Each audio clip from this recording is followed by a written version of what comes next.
Good morning and welcome to Sunrise Daily. I'm Ayo Makinde. Today is September 23. It's a Tuesday morning. Just to remind you, because some of us, you know, you only remember the dates when you are in class and they ask you, you get up and then you first of all do that, but you don't do that anymore. Plus, TV now opens at what time? 24 hours, no longer 4 p.m. every day. And it's 26 degrees here in Lagos. Again, welcome to the show. You're having a moment. Nostalgia. You were trying to remember the day. You were trying to remember the day. When you said today is all, like, what is today? It's a Tuesday. Welcome to Sunrise Daily. I'm Kayla Megwa. And we have a few things that are going on today in the country and things that we're going to be following up on. Of course, yesterday, remember, we told you about the United Nations General Assembly. The Vice President is there. One more day, Ayo, for us to hear what the Nigeria statement would be. We've heard from a few people who were at Onga, you know, talking about our stand marketing the Renewed Hope agenda. And then, of course, our stand on being a permanent member of the United Nations Security Council. These are important things for Nigeria and ways that we can consolidate our presence in the United Nations. I'm looking forward to that statement tomorrow. Tomorrow is Wednesday. So according to the statement that we got from the presidency, the vice president who's representing President Bola Ahmed Tinubu at Onga will be delivering Nigeria's statement. And I want to hear what it is that we're saying to the international community. What are we asking for, and how firmly are we asking for these things, Ayo? Well, for me, I think the important thing would be it has to be some kind of alignment with our foreign policy, whatever it is that we're saying. Excuse me, especially now, there are some pawns, I don't know what to call them, some chess moves. You know, in the global politics now, we see that the Palestinian state is being recognized by France. Some people in the UK are also at variance with the Prime Minister for getting the UK to recognize the Palestinian state. I don't know whether Nigeria is going to go there or not, but I guess, you know... Say some people. Hold on. When you say some people, I know you're referring to our sister. Excuse me, please. You cannot quote me on that. I said nothing. Who's very upset that the UK is Okay. Fake news. No, I didn't say that. Anyway, so that's just that. But then, you know, back at home, the issues aren't just going to go away. And, you know, when we talk about investments, security, and all those things, the body language of the vice president on behalf of Nigeria would also show whether or not we are a good place, a safe place, you know, for investors to come. Because, hey, they say that money is a coward. Once it sees anything scary, it bolts away. Leading to that question in Rivers State, of course, you know that, you know, I've said it before, and I'm going to say it again. We may have had a declaration of peace. Whether or not there is peace, I guess we'll wait to see. And I also recall, you know, what Mr. Okonkwo said yesterday, that as far as he is concerned, it's all politics. The people of the state are okay, they are enjoying themselves and all, but the political peace, whether or not it has come, how it is going to significantly affect the peace and productivity of the state, I guess it is something we'll wait to see. But I think you also have some issues happening today. Indeed. So let's pick up with some of the major stories that we'll be tracking for you right here on Channels Television. We'll start off with the body of benchers. That's one of the major stories that we have happening today. We're going to be following up on that one in the course of the day. Body of senior advocates of Nigeria will be inducting new silks. The induction of new silks by the body of senior advocates of Nigeria will be holding today. I think it's holding at the Abuja Continental Hotel. That will be holding today. And then major story, and I think they're going to be talking about this on Business Morning, and we're taking it live for you as well. The Monetary Policy Committee media briefing. Our business team, of course, will be bringing you up to speed on that one and giving you all the details. We'll also, like I said earlier, be taking this live for you. What's going to happen? Where are we with this money situation? Where are we on it, and how are we doing? What are the figures saying? and what does all of this mean for our people? You know, one of the issues that we talk about when we look at the economy, the figures may be adding up, may be making sense to a lot of people. However, does it translate into money in my pocket? That is the biggest issue. Does it translate to money in my pocket? And that is something that we're going to be looking at. The conversations are going to continue. So look out for that one. We'll be carrying it live right here on Channels Television. And, of course, the business team will be talking about this media briefing. Well, those are some of the major stories that we're going to be following up on this particular day right here on Channels Television. We'll go on a short break. And when we come back, we'll be delving deep into a very serious conversation. I think it's going to be holding immediately. This conversation about money that we are losing. And then when it comes to this blue economy, are we focusing on it? Are we doing the right things? Are the right measures being taken? Somebody has been advocating for a change in the way we do business with Nigeria's blue economy. And we're going to be talking to that person when we come back from this break, so please stay with us.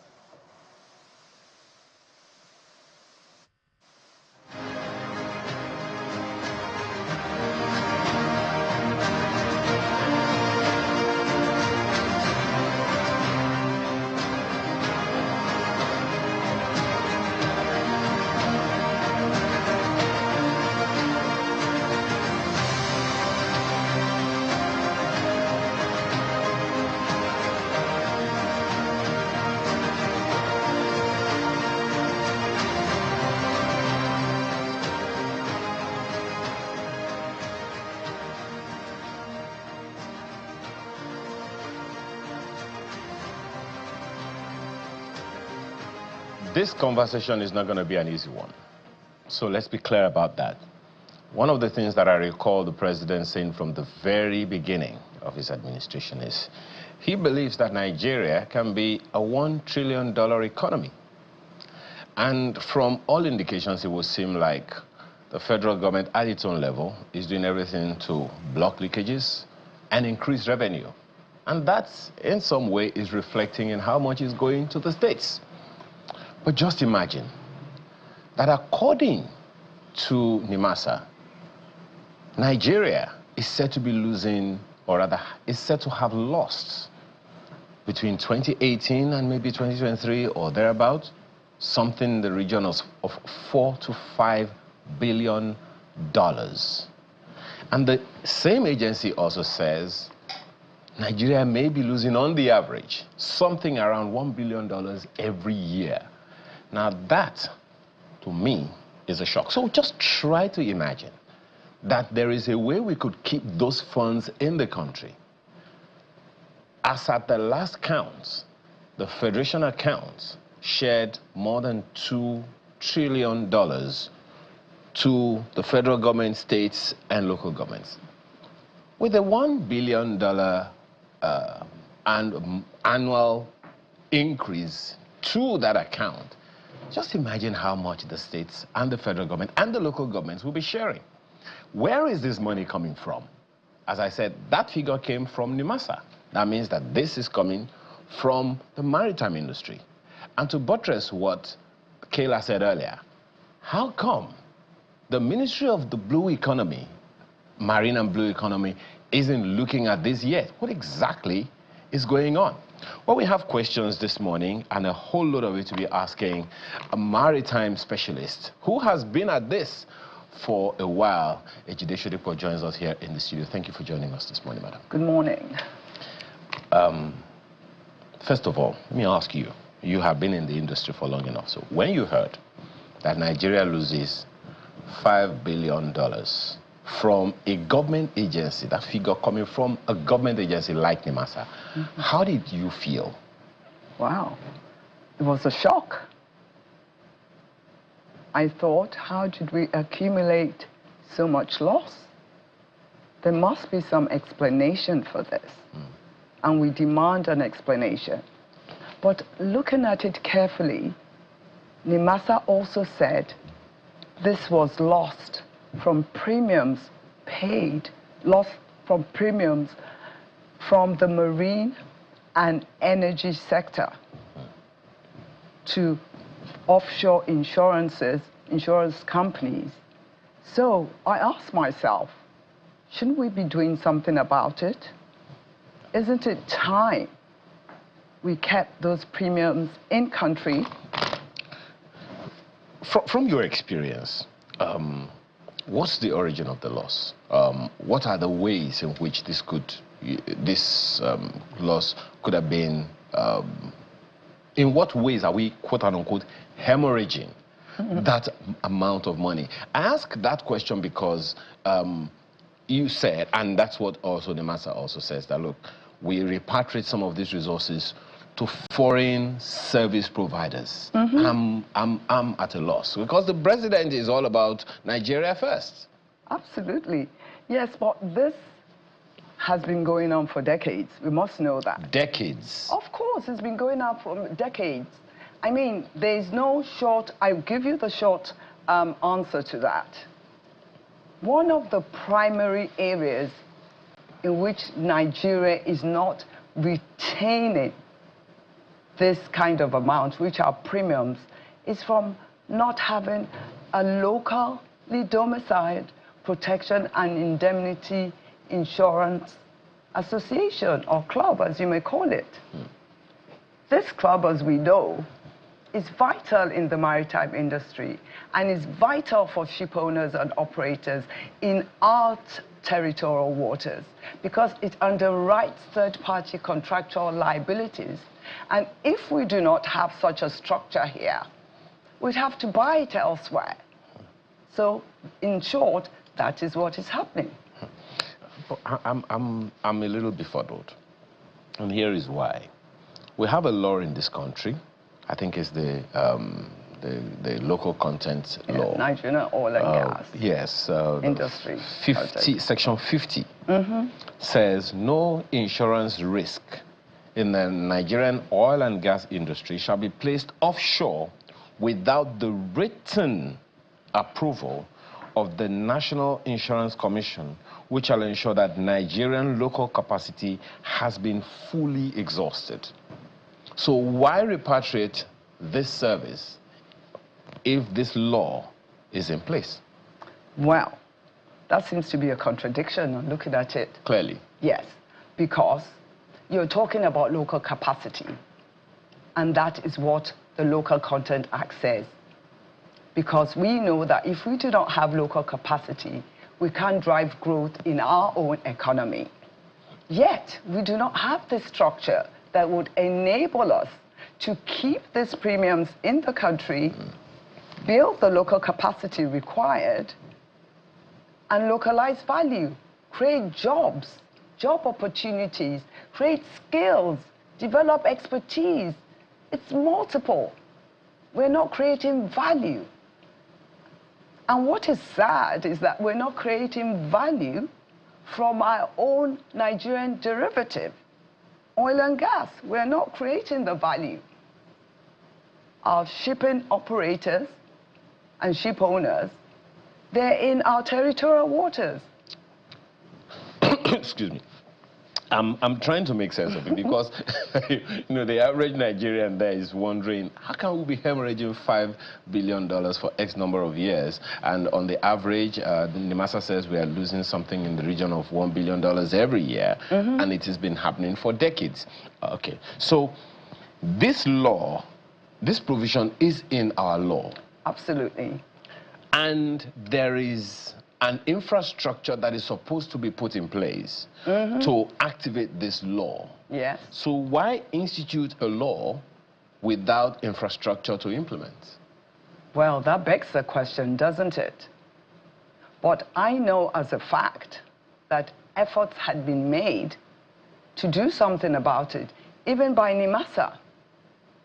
Okay. But the task is never completed. It's always aborted in midstream. Okay, now you talked about protection and indemnity mutual club, P&I club. For those hearing about it for the first time, what exactly is that? Okay. Why does it matter to us in our economy? Oh, well, you can see it matters because we're bleeding $45 billion, which amounts to $1 billion a year in premiums right, from the marine and energy sector, right? So it matters. Protection and indemnity is a cover that is provided for ship owners by a protection and indemnity association or club. Is a member-owned organization or club which provides this cover for third-party contractual liabilities for these ship owners, because ship owners face multiple risks during the course of the operation of the vessel. So they will need to cover those liabilities, because all those liabilities to third parties under contracts of carriage, probably, they could be charter parties, they could be bill of lading contracts, but they owe responsibility to them. So that is a liability for the ship owner. A ship owner is not able to trade successfully, well, a prudent ship owner, without that cover, because it covers things like when you have cargo damage, when you have loss, pollution, collisions, personal injury claims of their crew, and other crew liabilities, wreck removal, fines, and all kinds, even war risks. So this is an essential cover that even NIMASA, even NIMASA demands before it registers any ship owner as an operator in our territorial waters. But, you know, there are those who would wonder, isn't this something insurance companies in the country should be able to do? How come insurance companies are unable to provide this service? Because I think there's another law that says that, you know, we have to have an insurance company that must be registered, you know, with CAMA to do this and this and this and that. Yeah. So if it's more of providing cover, what's the difference between, in other words, what's the difference between a mutual club and an insurance organization? Okay, they're mutually exclusive. Okay. Because in their very structure and in the very benefits they provide. Under your traditional insurance is usually profit-driven, which means that third party have an interest in that insurance company, and the company must deliver on that obligation to the shareholder. He's an investor. But under a mutual structure, the member is also the owner of the insurance company. I'll just use insurance so that for understanding, is also a member.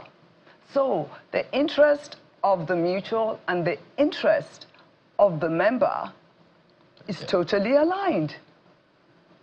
A ship owner is not concerned about doing insurance.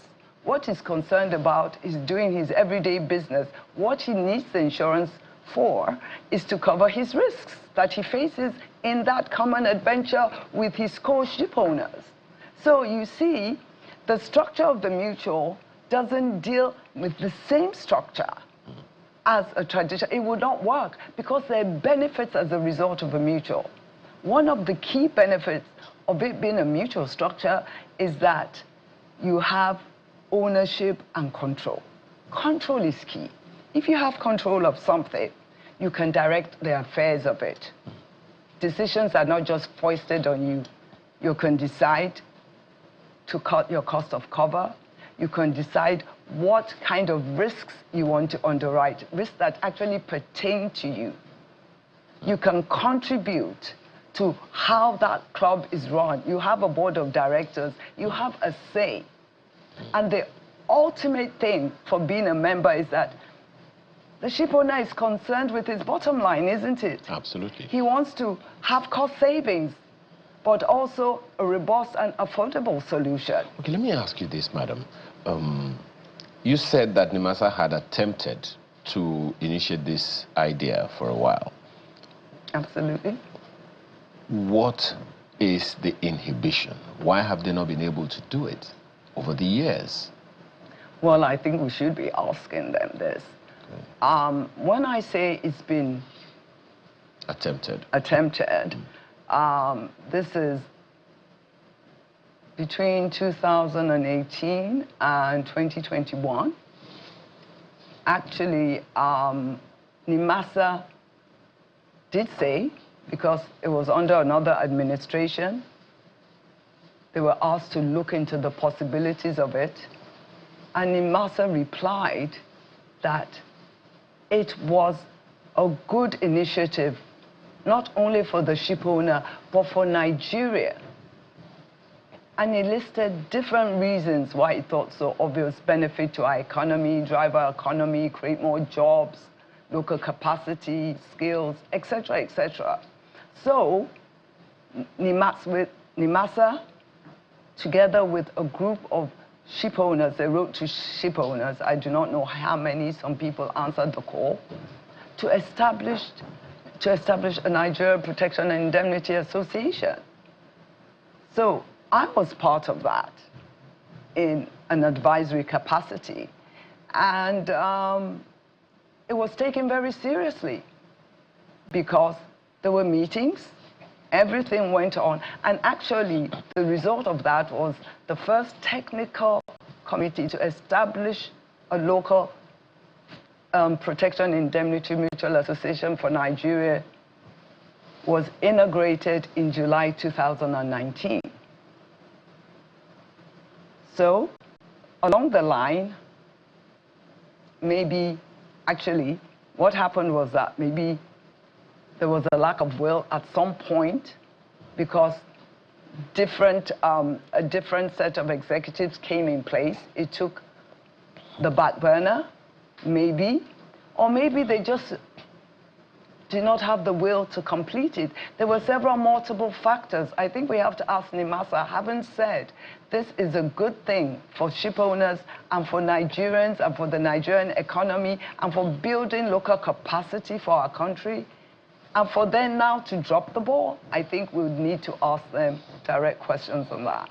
Well, I'm sure that Kayla is angling to get into this conversation as well, but I'll just ask you this one question.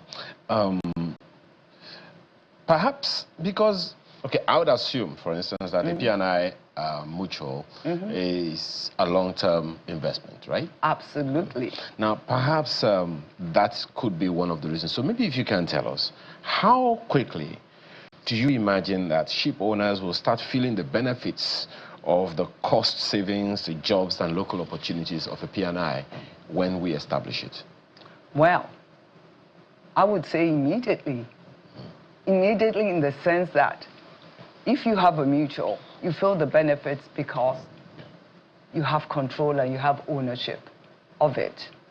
So in terms of cost savings, it will depend on how the mutual is managed. It will depend on the financial modeling of that club. It will depend on the decision of the members in terms of cost savings. Obviously, you cannot take money, you do not want to take money out of your business or out of a business that's supposed to do something if it hasn't reached the stage in which you start drawing money and sort of returning it, if that's what you have decided in your meetings, annual general meetings, to the members, or to reduce your cost of cover.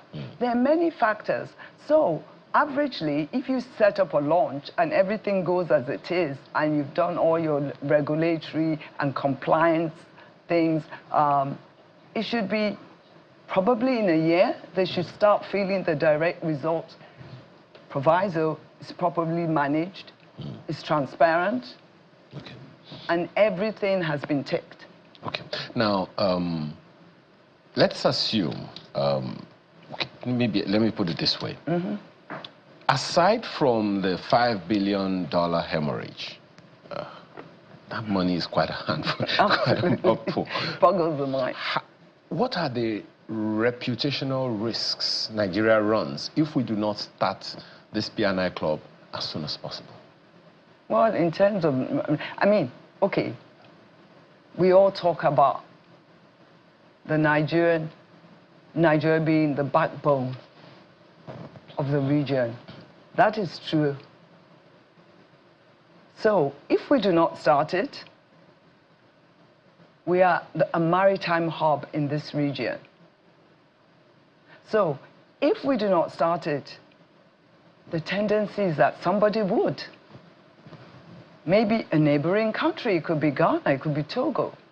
If they have ships, definitely they have ship owners, they will start it. And that is what we do not want to be. We want to lead. We want to take control of our marine insurance sector. We want to claim maritime sovereignty. This is more than even money. It's about leadership. You cannot claim leadership in the maritime sector. It is because it is inseparable from leadership in maritime risk and risk control. All right, thank you so much. Kayla. I mean, when I think about the figure, I'm also confused. I'm also befuddled. But I want to be able to use your words, madam. This is self-imposed, institutionalized marginalization, one that only decisive action can reverse. How did we even get here? And just so people can understand what P&I clubs are, foreign protection and indemnity clubs. You said they are growing fat on our ships, our risk, our waters, while the nation's jobs, capital, and future quietly slips away. Just so people can understand the magnitude of this, we figures crazy, $5 billion hemorrhage. Just people can, so they can understand how bad this is and how we got to that level. Is that a question? Yes. How we got there? Yeah. I mean, you're talking about cumulative losses. You're talking about inaction. What we should note is that Nigeria well, prior to maybe 10 years ago, maybe they could have argued that maybe we did not have the critical mass. That could be an argument. But now, we have the regulatory legal frameworks. And we have a sector maturity. What we have refused to do is to take control of our financial architecture. If we do not have a financial architecture that governs liabilities, claims, and risk, this is what happens. We lose money, and it's cumulative. And this is alongside other revenue loss from technical and legal service revenue that doesn't come here. So, as far as I'm concerned, when you're talking about $4 to $5 billion, Onimasa is banding that figure around. Yeah. You know, we should know that they have control of data because that's what they do.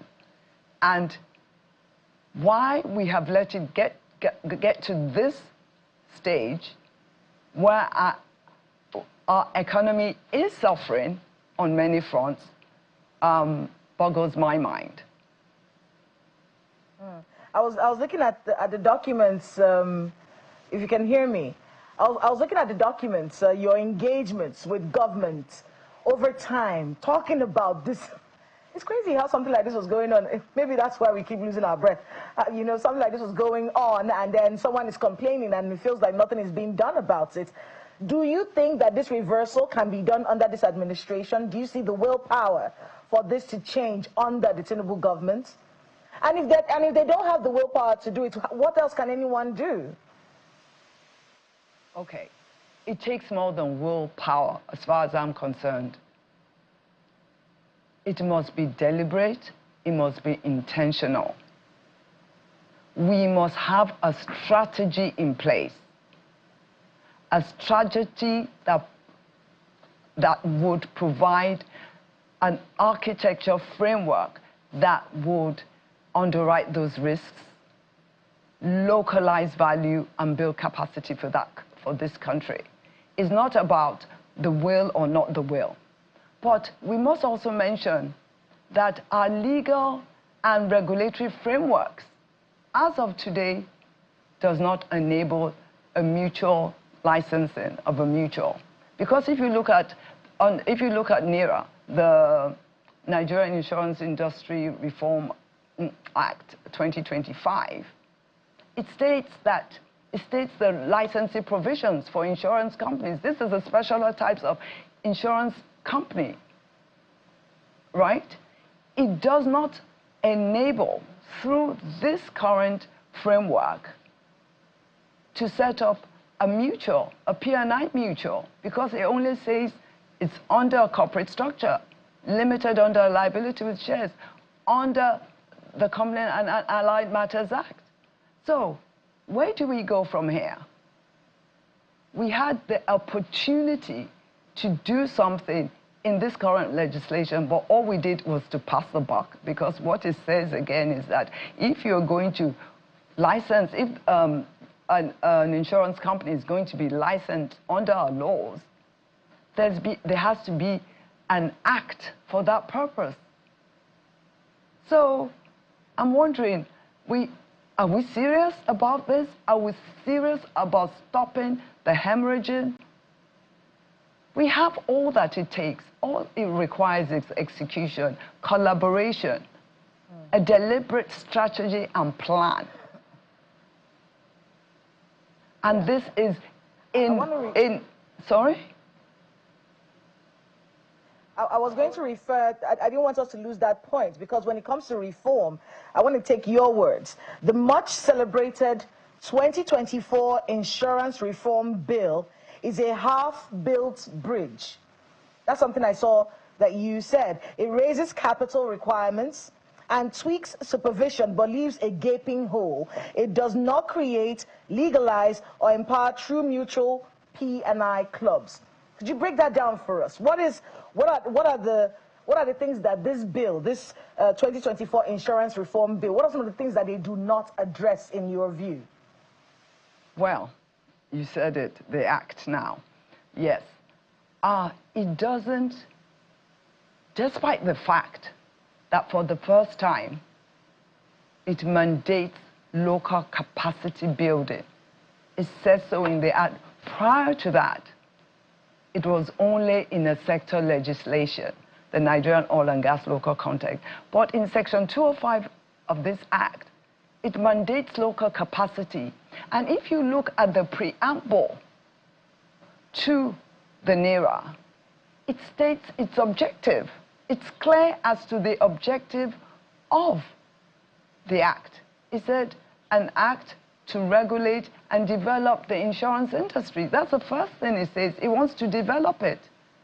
Then my question is, how do you develop it without an enablement, without a legal and regulatory framework to enable it? Secondly, it says to protect shareholders, prospective shareholders, and other stakeholders under insurance policies in a manner that is consistent with a viable, competitive, innovative industry. It says all the right things.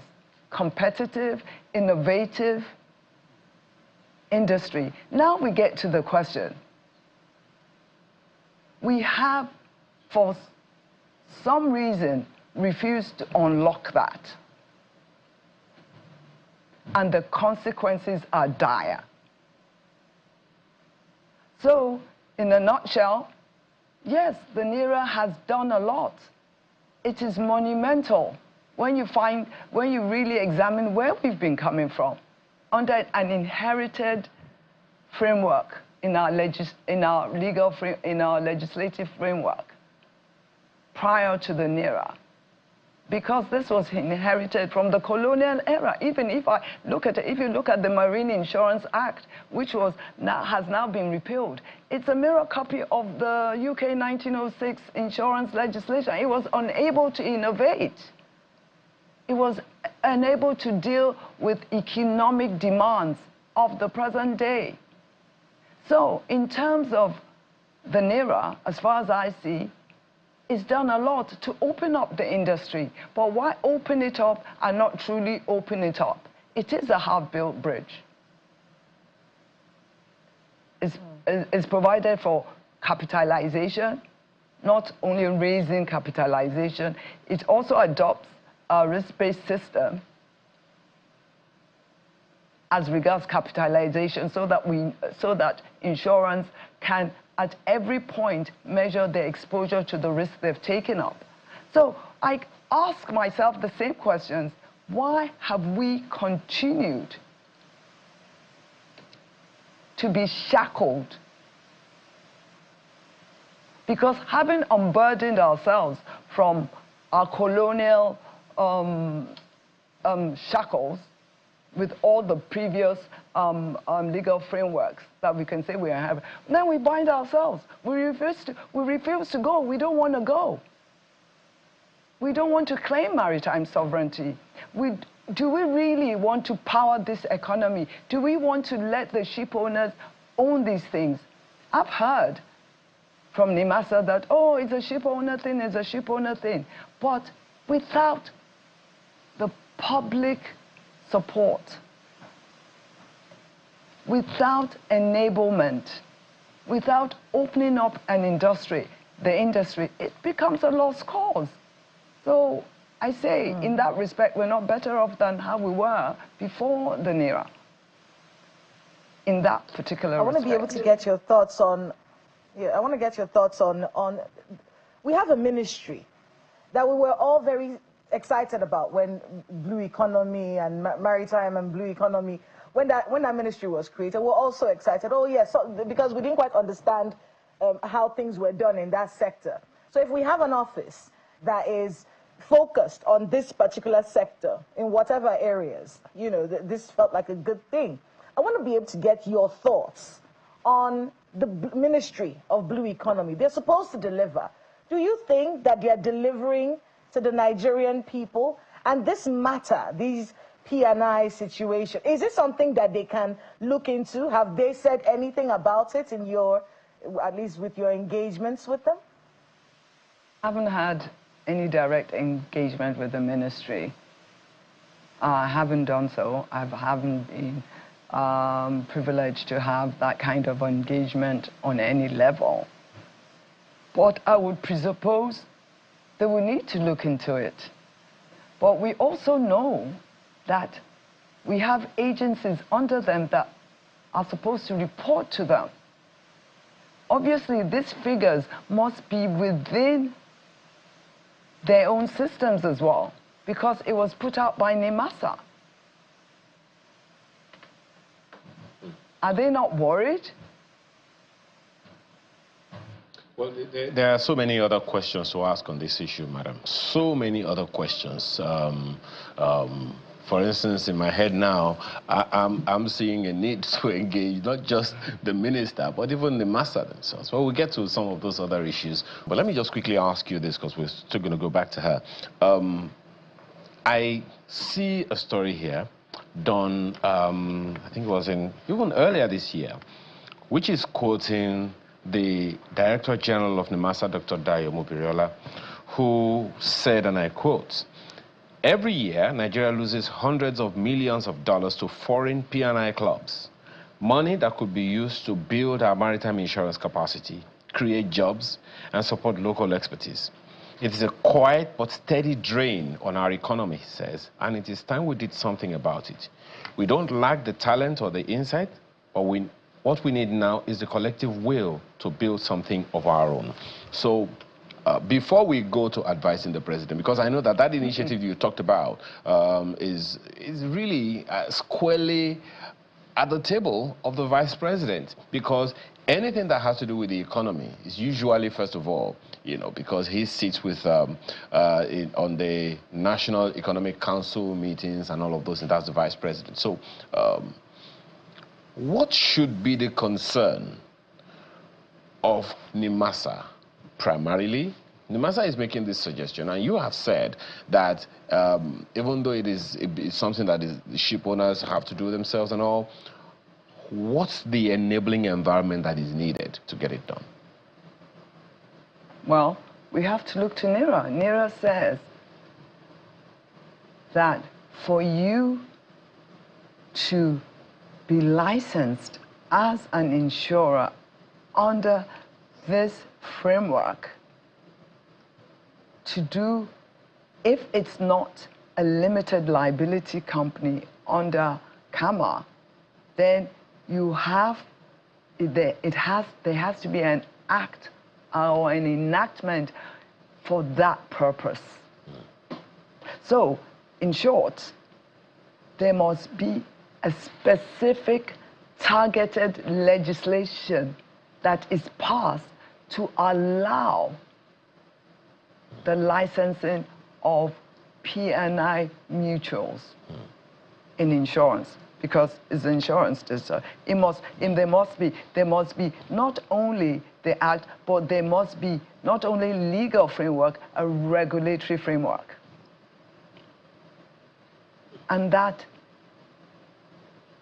belongs probably to the legislative power. But I know that if the President of the Federal Republic of Nigeria is fully engaged in this discussion, things will move fast. Okay, I know that Kayla still has additional questions for you, so let me just quickly go back to her, because in my head I'm still buzzing about a number of things. But Kayla, please go ahead.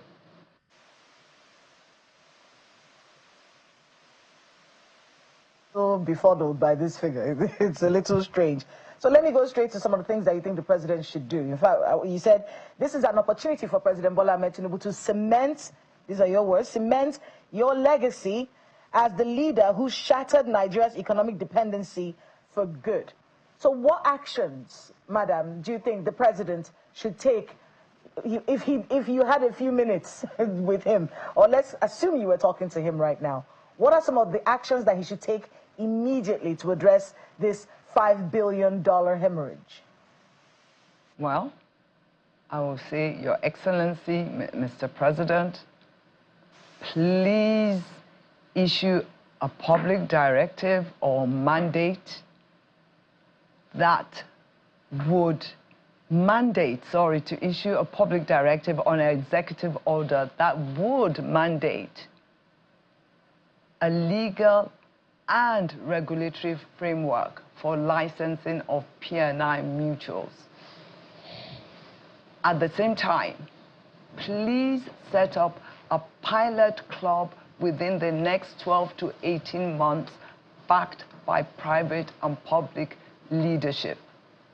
I would also say your endorsement will provide the international trust, and it will also trigger local industry private investment.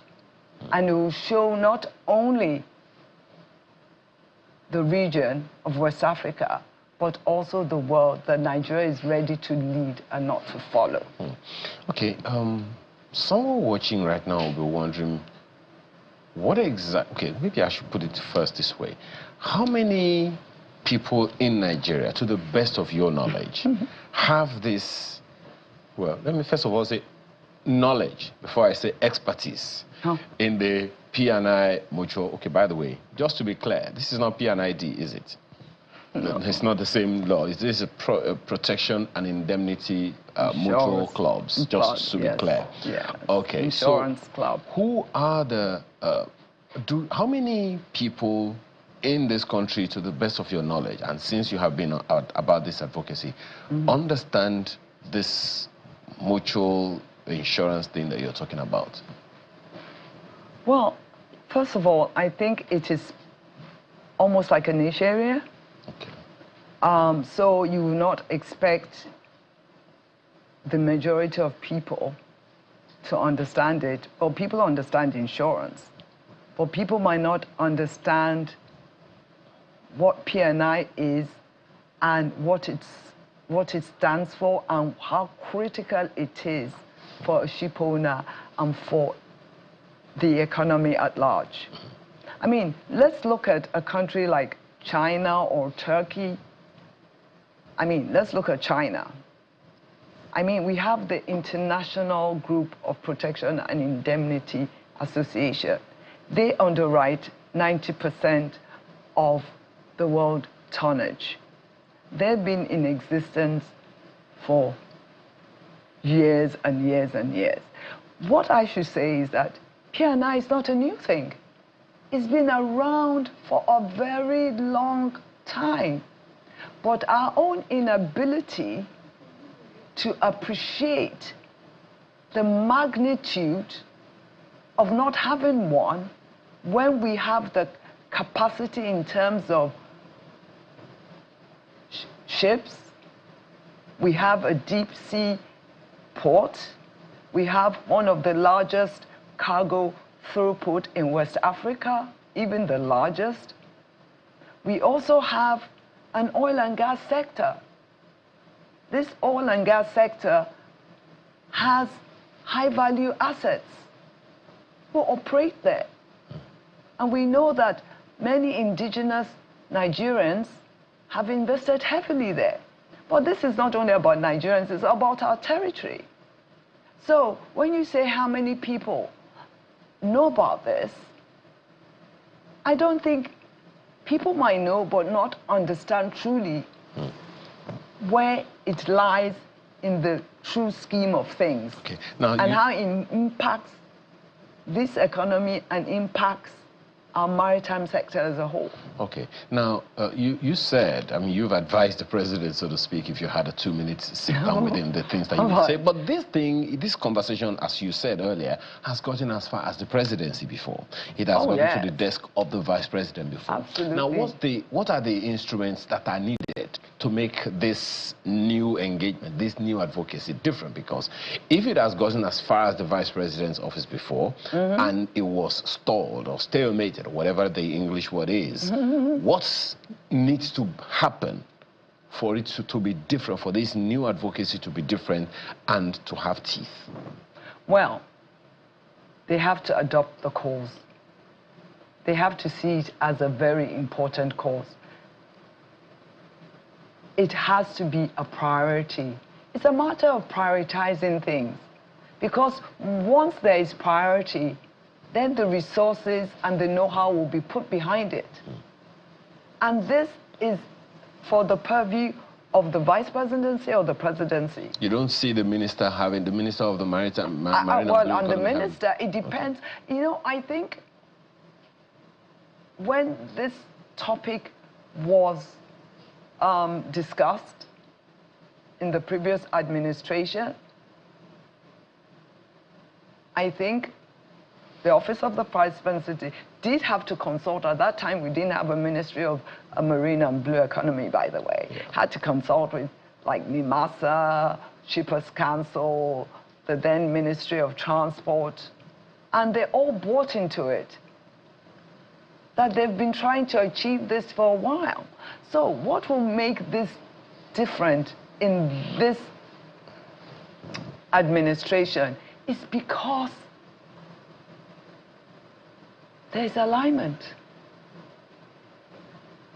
The president is interested, as you said earlier, in building a $1 trillion economy. Not also that, providing job opportunities for our youths, powering this economy with local capacity. It's totally aligned, and started a Ministry of Blue Economy so that he can look into all these things and he can harness all the wealth from every part of our maritime sector. So there is hope, or you might say renewed hope. Well, okay, but now to that, for those who were wondering what was the need for a Ministry of Marine and Blue Economy, one would, perhaps some ideas are coming to people's heads now, because this P&I mutual losses that we've been hemorrhaging, as you said, is just like a fraction of the industry. Well, even NIMASA says it's hundreds of millions of dollars. I'm trying seriously to not convert $1 million into Naira. Now, this is hundreds of millions of dollars. And in some ways, you put it in that same report that, that had the NIMASA DG also speaking, that there's something in the region of $1 to $1.5 billion annually. So, perhaps this is beginning to give people an idea of the value of Nigeria's blue economy. Now, Absolutely massive. it's not just now the president. It has to be, because the president is not likely to be a member of the mutual club. So what would you be saying to the ship owners themselves? Because some of them are corporations, some of them are individuals. What would you be saying to them about the need for this mutual club? Well, from my own experience and interactions with them, they know there is a need. They know there is a need. But I think they too have to come together, because it's a coalition, right? Everything has to come together, and there has to be a central place. There has to be a central thing pulling it. So, my apologies. What you are saying essentially is they want to come together, they can come together, yes, but there is no legal framework. That's what you're saying. Well, yes, there's no legal framework. There's no regulatory framework to do it. So really, it has been considered on different fronts. They have said in some of the meetings that established the first technical committee that they were tired of paying their premiums offshore. They want it in this country. They want it to be used to develop this country. They want the investment here, because they're totally aligned. Their interest, my interest, and the interest of Nigeria is totally aligned. If Nigeria is buoyant, we will feel it. We'll experience it. Us, our children, we will be beneficiaries of it. So you cannot split that interest from the interest of the ship owners, because that is what they put forward.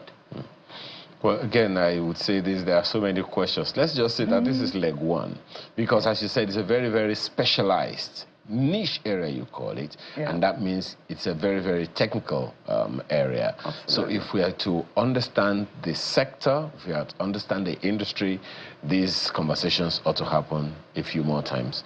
For now, we have to thank you so much for your time this morning. Ejide Shodipo is a specialist in maritime and commercial litigation, and he's also a lawyer. We appreciate your time this morning. Thank you so much for your time. Thank you for having me. And that is the show this morning. Thank you for the privilege of being a part of your morning. Business Morning is on the hour. Have a wonderful rest of your day. I'm Ayo Makinde.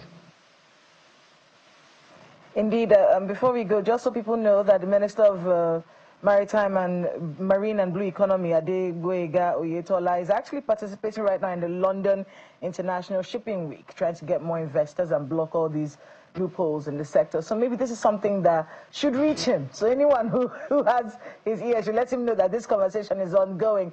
I'll be looking forward to see how all of this unfolds. But until then, hey, have a great rest of your day. I'm Kayla Magwa.